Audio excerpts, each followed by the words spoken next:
Alrighty, everybody, thanks for coming. My name's Birdie, we haven't met. This is Atlas's show, The Truths of Me and You. How you feeling? Great. Thanks again for everyone coming out and taking the time. Appreciate everybody. Yeah. Let's jump right in. Yeah. I wanted to start by talking about your journey with art, because it's one of the things that we talk a lot about when you and I are working in the studio together.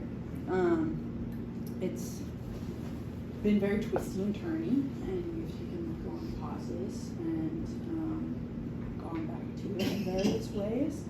How have you ended up here with this show and having it be your second solo show in 2 years?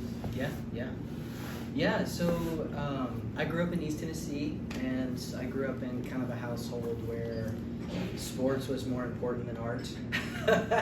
So I was always writing poetry at a really young age, but it wasn't until probably when I was a later teenager I started to take painting a little bit more seriously.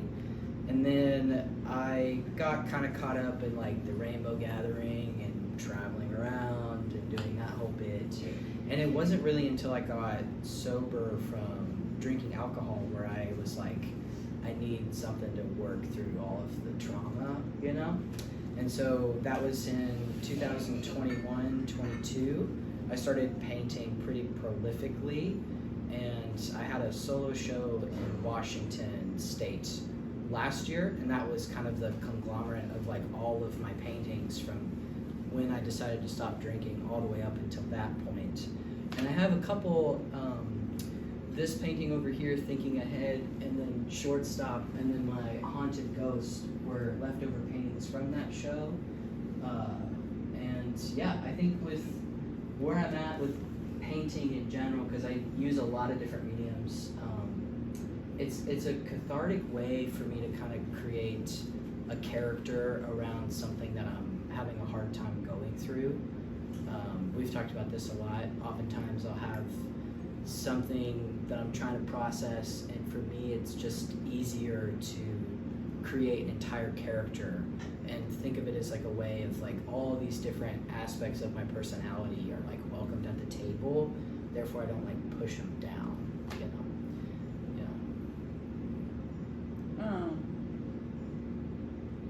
What you've included in this show, and this is just a small fraction of the mediums that you explore, but what we see is mostly paintings. Can you talk a little bit about your process from thinking about the character to figuring out what the characteristics of how it's gonna look, and then ultimately how you collect the material and how it ends up in front of us? Yeah, totally. So in the earlier days, I didn't have any kind of formal art classes or learning how to really do anything. I kind of was just I have to do something, so I just did it, really. And in the early days of painting, it was kind of more of a cathartic act of just throwing on paint on the canvas, stepping back and kind of taking a surrealist approach, and then looking in the paint and seeing what I see, and then creating a character out of that. And that's kind of what I did with the 3 older paintings. But when we were in Washington, there was a big shift where it became more intentional of I'm actually really thinking about a particular thing, and let's create a character around it. So when we got to Duluth, the first painting I did was Mr. Onion Man, and there's a poem next to it, and it kind of just goes on, the idea that when we moved here, I was kind of processing some mental health stuff, and I just was up really late one night, smoking a doobie like I do, and I was just I really feel sometimes my mind is just a raw onion a lot of the time. And, onions are kind of a staple in so many dishes, it's the base of a flavor for everything that we do. And so I kind of was let's make Mr. Onion Man. And then I wrote a poem first, and And then from that poem, I decided to kind of go crazy and make this character. And then how I come with like the materials is, you know, I just use what I have accessible to me, you know? And at the time when we were in Washington, you worked at an art kind of thrift store, and we had access to so many different materials. And I never was, prior to that, I never felt it really, but I had access to all of this felt, and it was like, well, I don't really have the skills to like paint a realistic onion, and so why don't I just felt an onion? And so that's where that came from. And so the material wise is literally what I have, you know. And like with maybe the fish boy, fish girl, I do stained glass art, and I had a lot of leftover broken mirror material, and I just used that to kind of create the idea that he's got like a glass, you know, like a fish in a glass bowl, but I don't know how to paint that, so I just used mirror. So I just really kind of use what I have accessible to me. Yeah, I think there's a lot of resourcefulness in your art, both like literally materialistically, and then also just like in what you are trying to like talk about. Yeah. Yeah. What do you think the shift was that made it become more intentional? You know, I think a lot of people who have been kind of like outcasts and outsiders can kind of relate to when you find like just one person who can give you the support and believe in what you're doing and tell you that like, hey, what you're doing matters, is really what the shift was for me. So long story short, I was living in North Carolina, and I was around a lot more atelier kind of artists, people who paint very realistic styles and very serious oil painting, portraiture stuff. And a lot of this stuff to them was kind of like contrary and just not important really. And it wasn't until I left that art scene and went to Bellingham, Washington, and got involved with Makeshift that we spent a lot of time at, where I met people, including yourself, that was like, you have a voice and this is important. And so that kind of gave me the confidence to be like, yeah, what I am doing is not just me shooting in the dark. I can create a narrative, and then the narrative is important. So I think just having that little bit of support really gave me the blossom to be like, go forth and make more stuff. Yeah. Something that you have always done, even through periods where you haven't made like visual art, is you have always written. Yeah. Can you talk a little bit about that and how that has shifted and changed down different lanes throughout your life, and how it connects to what we see here? Totally. You know, as an Appalachian, storytelling is really important and kind of ingrained in me and my culture in general. We're big storytellers, sometimes tall tales. And when I was little, I used to write short stories all the time, and I would write very emo, sad, bad poetry. And then eventually I got to a place when I moved to Washington a few years ago where I felt comfortable for the first time to share my poetry. I had never gone up on a stage and read in front of anyone before, and when I moved to Bellingham, I didn't know anybody, and I found an open mic night, and I went there and just went up on stage and read my poetry for the first time, and that just kind of ricocheted from there. And a lot of my poems, I would say, are really, they're all deeply personal. I mean, what poetry isn't deeply personal? But I think a lot of my poetry is just me trying to grapple with a lot of the disparities I feel with how the times are, me missing home, you know, and a lot of like my background in childhood. And then when it comes to branching to the different mediums with painting, it's really, I'm just trying to tell a different story and kind of create the world that I call Promontory Palace. And Promontory Palace is kind of inspired by the idea of like island of misfit toys. So like a promontory is it's an island, like a jut of land that faces water head on. So water is constantly crashing in front of it, but it's still resilient. And to me, that's kind of been my life. And why not, you know, that is the palace within itself. So it's kind of a spin-off Promontory Palace. So these are all kind of like characters of that bigger narrative I'm trying to tell. Can you dive a little deeper into telling us about that world and like how the different mediums connect it and where you would like to like have that, how that world will grow? And Yeah. Specifically, hopefully about your puppet show. Yeah. I think with like all the different mediums, it all boils down to like my writing, because you know it all starts with writing at this point, and then sometimes it feels like to me the writing isn't enough, and there needs to be some kind of visual aspect to it. And you know, I think I'm getting to a place now after this show. I kind of want to take a little bit of a break from painting and really focus on puppetry that I do and filmmaking, and kind of tell that story in a little bit more of a performance piece of it. I feel like at that point I really want to use my body to kind of tell more of that story. So I think in the future you'll see a lot more of visual video work from me, and hopefully if I can publish a book, that'd be great. That's the next goal too, is to publish a poetry book. Do you think the characters we see in these paintings will make their way into the more performance bit of it? I think so. I really, a little bit of background history about me. I tried to be a marine scientist, couldn't take on any more student debt, so that dream failed, but that's okay.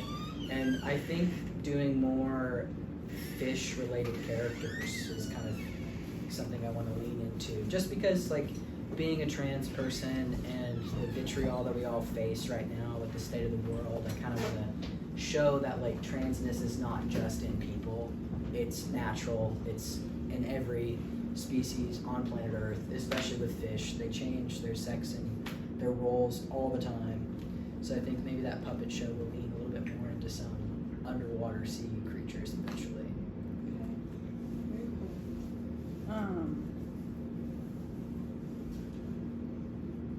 Do you,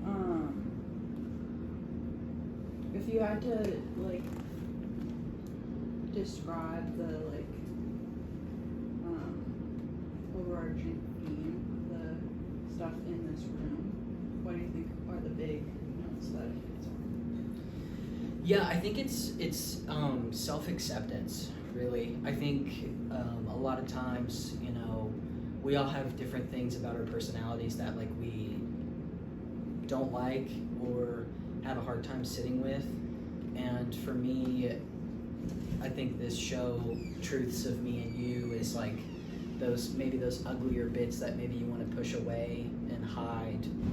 You can't do it. You'll be chasing your tail forever. And I think it's important to just find a way where you can cope with that. And for me, it's kind of creating characters of those individual things that maybe I have a hard time with, and think about it as like I have a big internal dinner table and everybody has a seat at that table.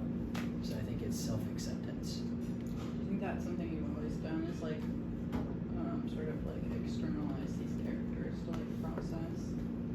Yeah, and that's something I've thought about recently, and I wasn't fully aware of it until Washington, essentially, when I started to be more intentional about my work.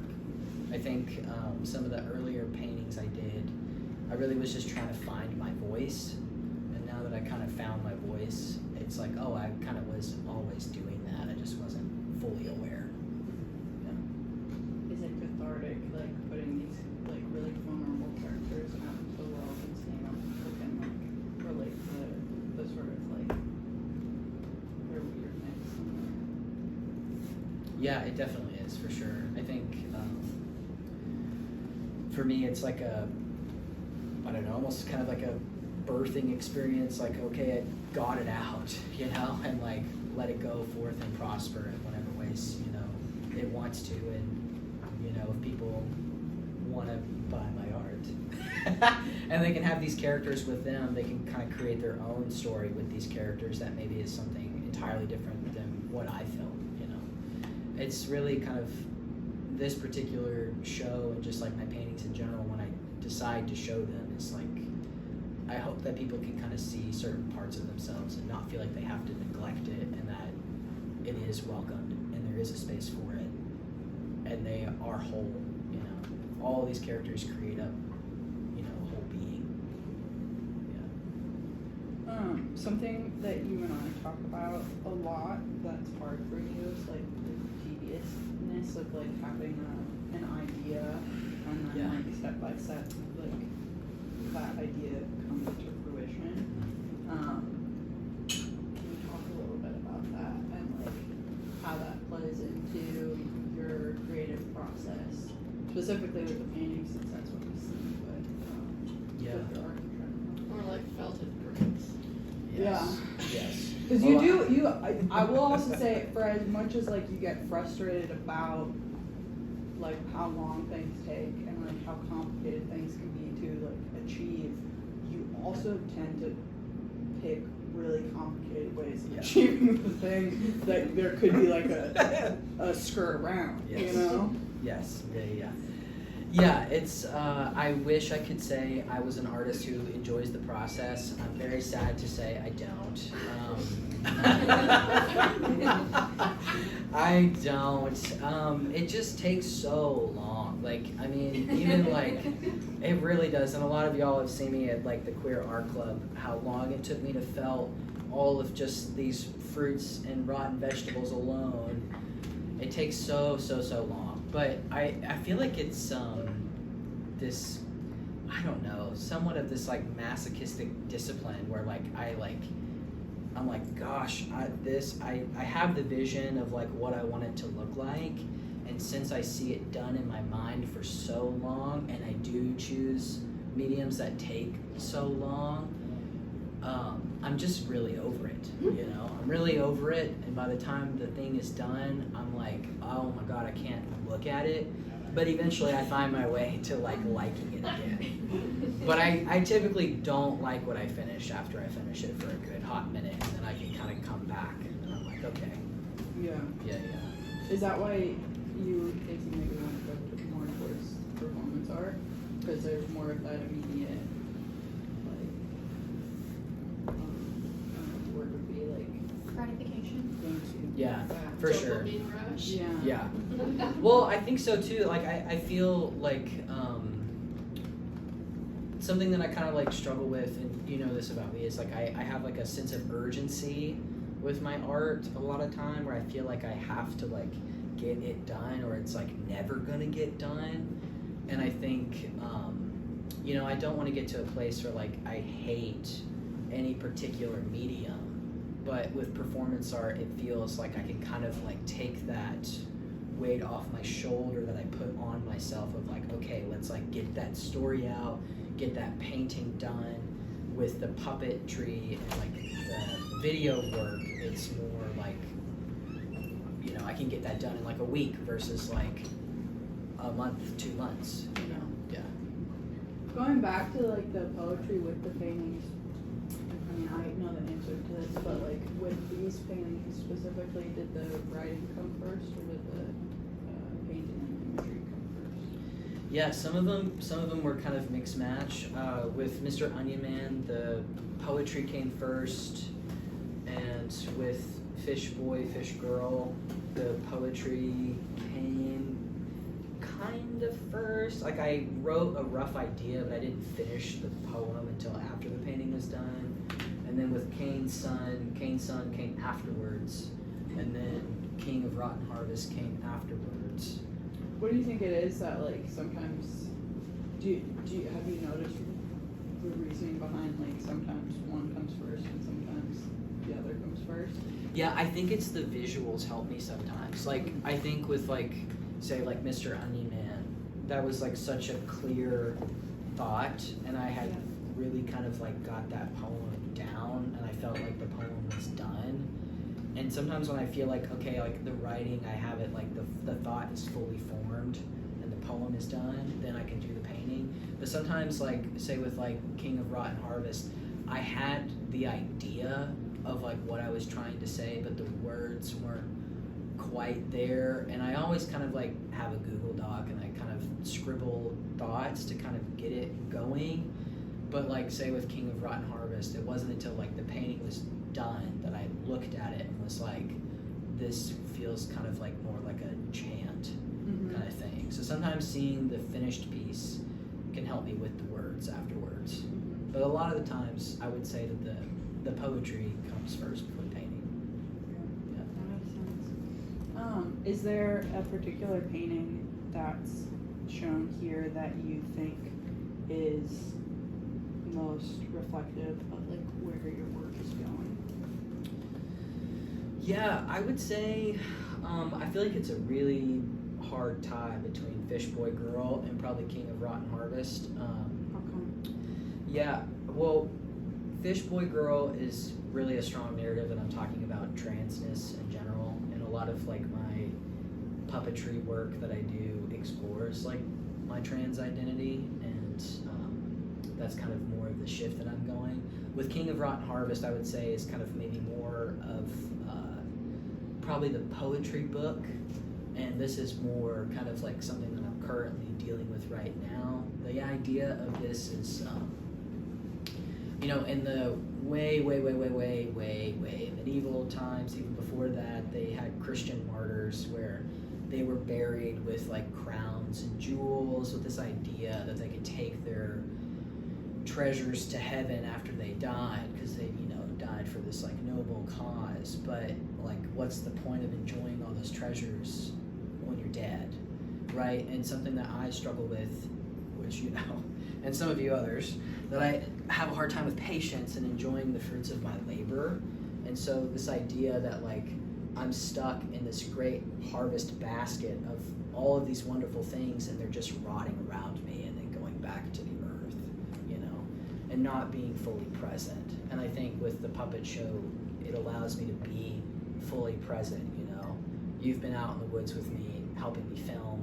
I get into character, and it's a way for me to like physically be present at that moment. And so I think the narrative here is really where I'm going, and then like Fish Boy Girl is some of the more aesthetics and like the trans story that I'm trying to tell. You're working on a new episode. I am working on a new episode. And it's for something that you're going to be doing soon. Yeah. Do you want to talk about that? Sure. I think a lot of y'all know about Boobville in this room, and they've got a cool event happening, I think September 30th. Yes, thank you, Chance. I'm going to be helping out. Oh, cool, Yeah. cool. I'll be doing a puppet installation in the gift shop. I don't want to give too much away, but there'll be a projection of my next puppet episode, so stay tuned. Can you talk a little bit about that character? Or you don't want to? I don't want to give it away. It's pretty cool. Though, and if you've been at Queer Art Club, you've worked on pieces of it. Yeah. Yeah. Let's go Queer I just want to look real quick at my list. Yeah. Of,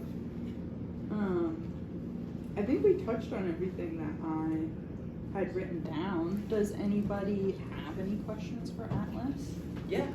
Are you nervous about going back to North Carolina? Yes and no.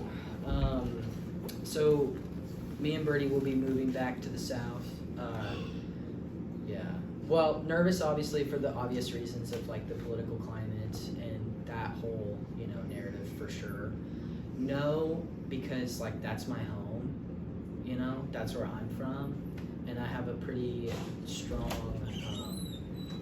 affliction of like, I don't want fascists taking over Appalachia, you know, and I think that something that we've talked about is like, we go back and forth on, you know, there needs to be more queer and trans people showing that like you can become an adult and you can be living your life, and we make the community that we want to make.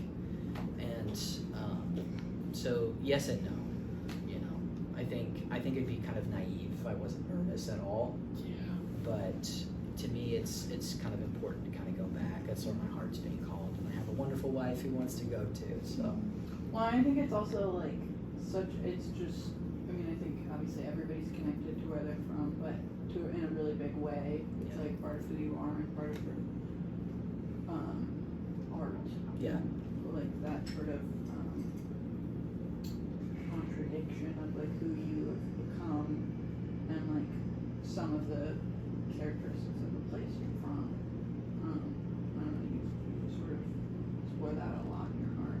Yeah, especially my writing. I think a lot of like my poetry, I write a lot about just my experiences growing up in the South, and I got some really good feedback and critique from a good friend on a lot of times in my poetry I tend to kind of bounce in and out of like my own personal perspective versus maybe like the character's perspective that I'm writing from, and I'm trying to kind of immerse myself more into that character when I'm writing. So if you guys take the time, Grandma Nancy Be Good, she's falling off the wall. She's depressed. She's depressed. She She's doesn't inspired. want you to leave and go back to the It's South. hard to be the usher too, like the usher gets tired. Yeah, I was trying to figure out a way to like put her on the wall, but she clearly keeps falling down. She's kind of inspired by my grandmother that I don't speak to, but I wrote this kind of story about like welcoming her grandson to the show and blah blah blah. But yeah, a lot of the writing is kind of about that. You've had that character for a long time. Yeah. I know that was kind of like, we're here to talk about your art, but No, it's okay. we've kind of bonded over the shared experience of being in the South, and I know it reflects in your writing and art. And I just appreciate your vulnerability, because after I met you and then we ran into each other in Grandma Ray Co-op of all places with Yeah. my trans partner at the time, it's like, wow, like, it just goes far, you know, sharing your story, and I appreciate that. Well, thank you for sharing back. You know, I think a lot of times, like if you're willing to share your vulnerability, people will share it back. Yeah. Did you have a chance? I do have one. Yeah. Sorry, I'm like. Go ahead, yeah. So you mentioned you don't have any like formal training, and as somebody who went to art school for 4 years, like I just am so like amazed because like I never had an art show. I never showed my work anywhere. I never felt confident to do that. And I guess my question is like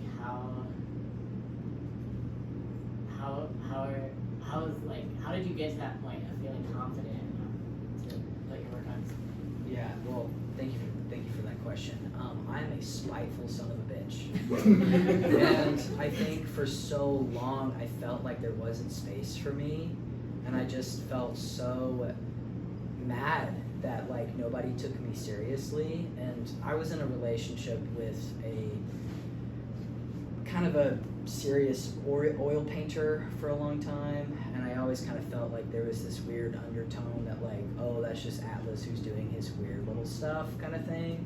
And I think once I kind of broke away from that, and it helped that I did move to a different place, and I had the ability to kind of like, I can like try on this like this confidence, like fake it till you make it kind of thing. And when I had fled the coast of North Carolina and made it all the way to Bellingham, Washington.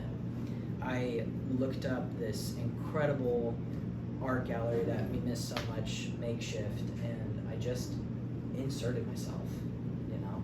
And like, that's what I did with Studio Cafe too. I mean, I came here and I just introduced myself to Pete, and then, you know, you've been so wonderful creating the awesome queer art club and groups that I just put myself out there. And I think like it's scary, but I've done it so many times. You work a muscle.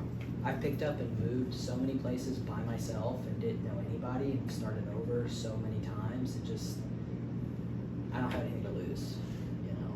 And I feel like I really have a story I really want to share, and I'm gonna ask anybody if they're willing to, you know, let me have the space. And Pete's been so awesome.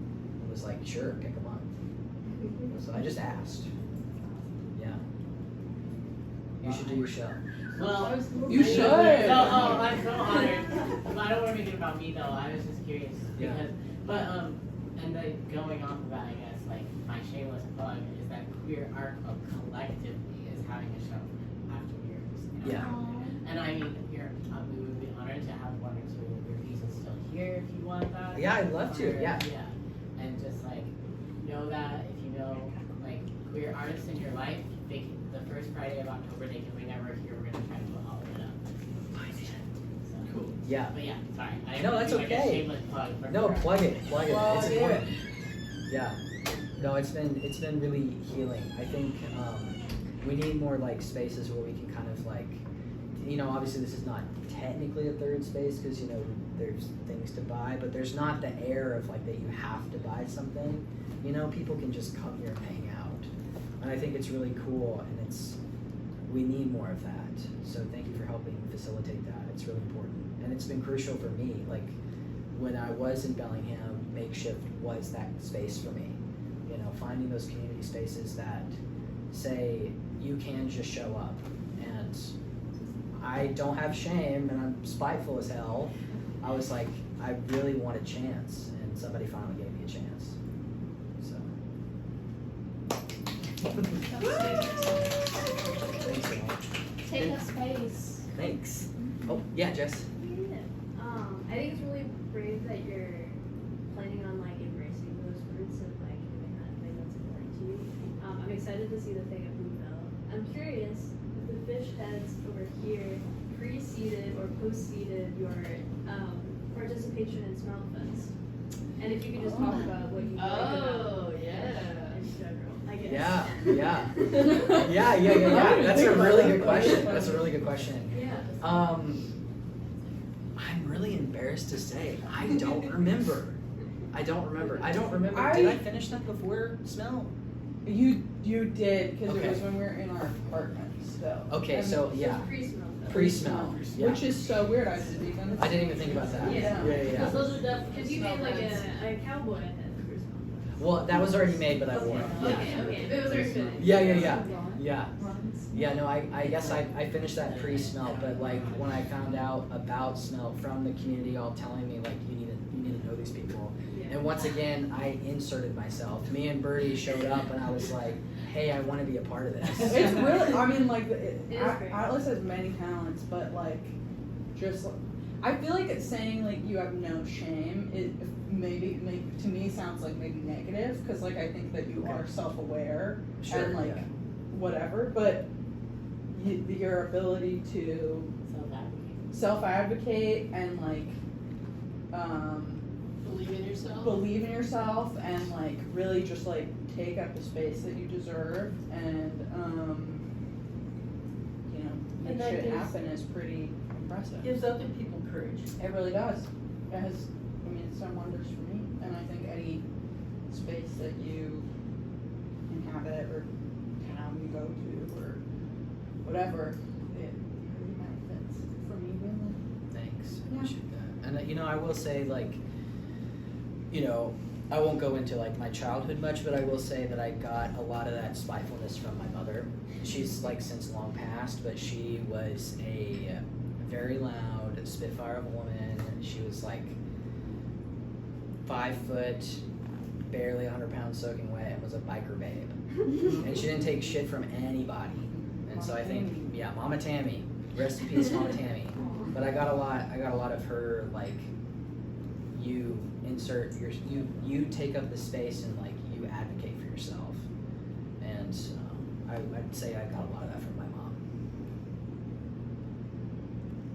Does anybody else have a question? No?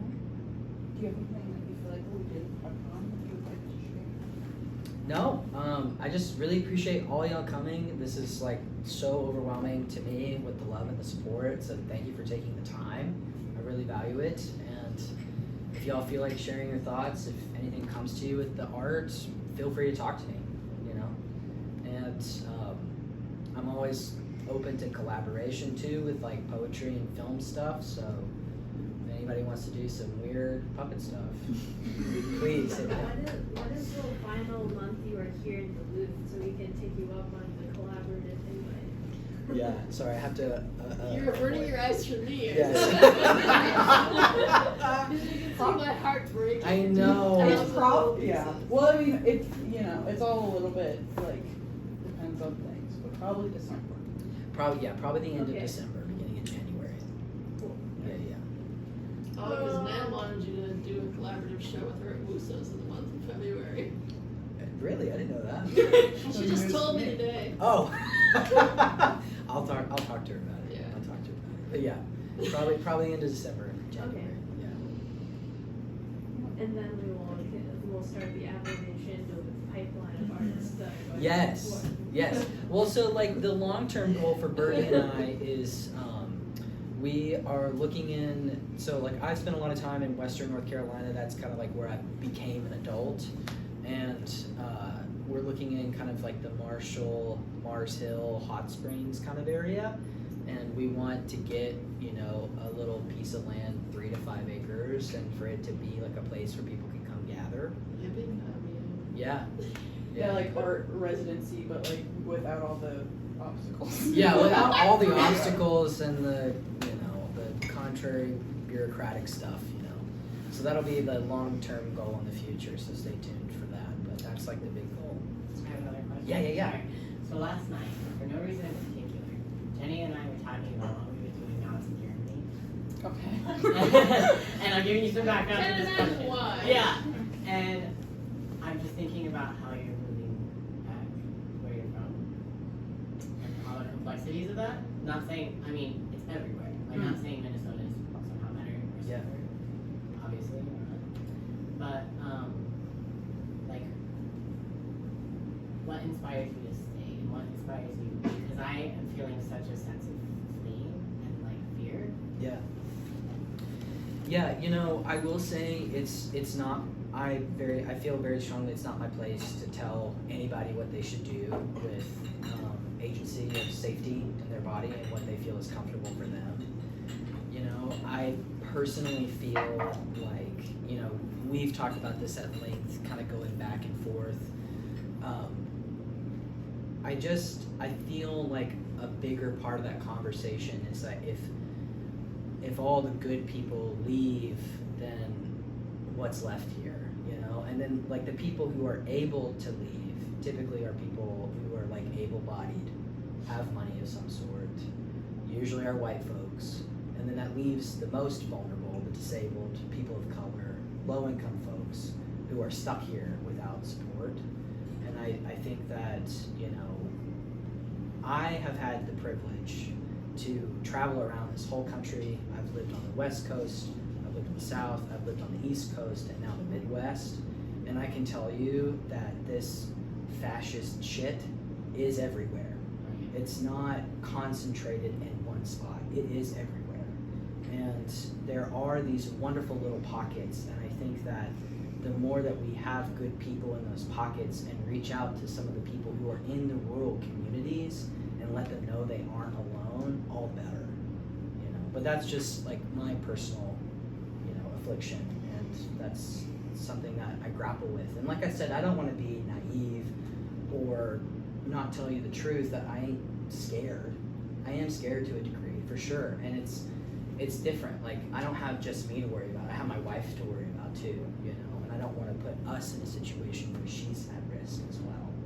And this is something that we've decided together that works for us and our values and what we want to do.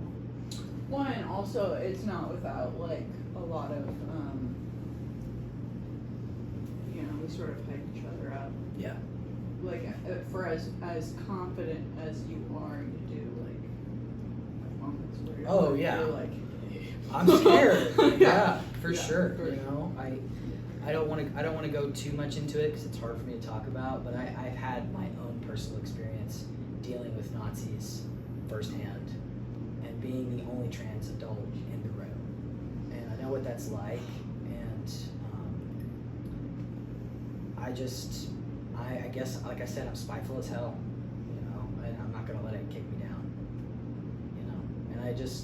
and also too, I would like to say that, like, since I lived in Western North Carolina, I do know good people there. I do know that there is community there, and I know that everywhere's got problems, right? And like we were talking about, fascism really is everywhere in this country. It's not just concentrated in areas, and I think that the South gets this really negative portrayal that it's really awful, but from someone who's from there, it's way more diverse of people, way more diverse of like ideas, personalities, political identities, and also, you know, to me, like where I grew up, the true hillbillies were bootleggers, not bootlickers, you know?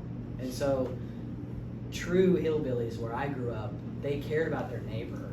They may say things that's like what we would say is not okay, right? But like they're still gonna help out their like gay neighbor that they don't necessarily agree with, like their lifestyle. But if they see them with a flat tire off the side of the road, they're still gonna help their neighbor. And that's the kind of what I grew up with. And I'm willing to be neighbors with those people and try to meet in the middle with them. It's important to me. You know, I'm not gonna put up with someone's hardcore bigotry, but you know, I'm willing to meet in the middle with people and try to work through that. And maybe give them an off ramp. Yeah. Also, something you talked about too is sometimes because there's maybe more high volume of contrast in terms of like political ideology or whatever, it sometimes pushes more tight-knit community. Yeah, for sure. I would say that, like, you know, organizing that I've experienced, like, in the South, those communities are strong as hell.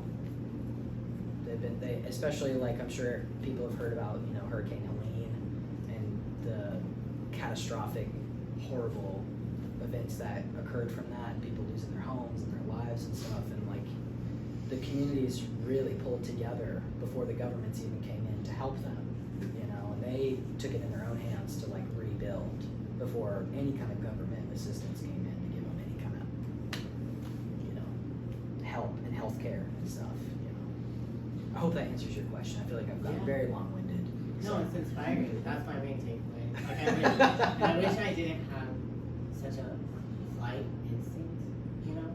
I mean, I think like being honest with yourself, and like I said, that's just my affliction. It's not my place to tell anybody what to do, you know? Like, that's just what I want to do. It's not my place to judge if people do leave, and if they feel like that's what they need to do, that's their prerogative. One is, and it's not black and white. Like literally, on like when Atlas picked me up from work today, he was like, "Should we leave? Like, should we go to?" Yeah, I had a moment where I was like, I you feel know, kind of a little scared, but like we worked through it, and like, and also like I did flee North Carolina. I did leave. That's what, You know, I did leave. I just feel, I'm sorry for taking my time.